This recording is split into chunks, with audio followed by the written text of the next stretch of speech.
রাশিয়াতে ড্রোন হামলায় জামালপুরের মাদারগঞ্জের এক যুবক নিহত হয়েছে বলে দাবি পরিবারের। নিহত মাহফুল ওরফে মফিজ উপজেলার চাইলেনিপাড়া গ্রামের বাসিন্দা। স্বজনদের দাবি, গত মে মাসে রাজমিস্ত্রির কাজের কথা বলে দালালের মাধ্যমে তাকে রাশিয়ায় পাঠানো হয়। সেখানে জোরপূর্বক তাকে যুদ্ধক্ষেত্রে যুক্ত করা হয়। তবে মফিজের মৃত্যুর বিষয়ে এখনো সরকারি কোনো তথ্য পাওয়া যায়নি বলে জানিয়েছে উপজেলা প্রশাসন। গত 29 মের পর থেকে মফিজের মোবাইল ফোন বন্ধ পাওয়া যায়।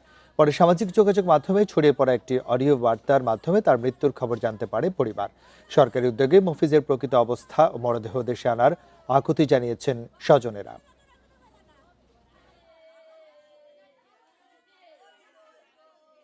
আজকে হঠাৎ করে তার মৃত্যুর সংবাদ আইছে যে সে জানি মারা গেছে।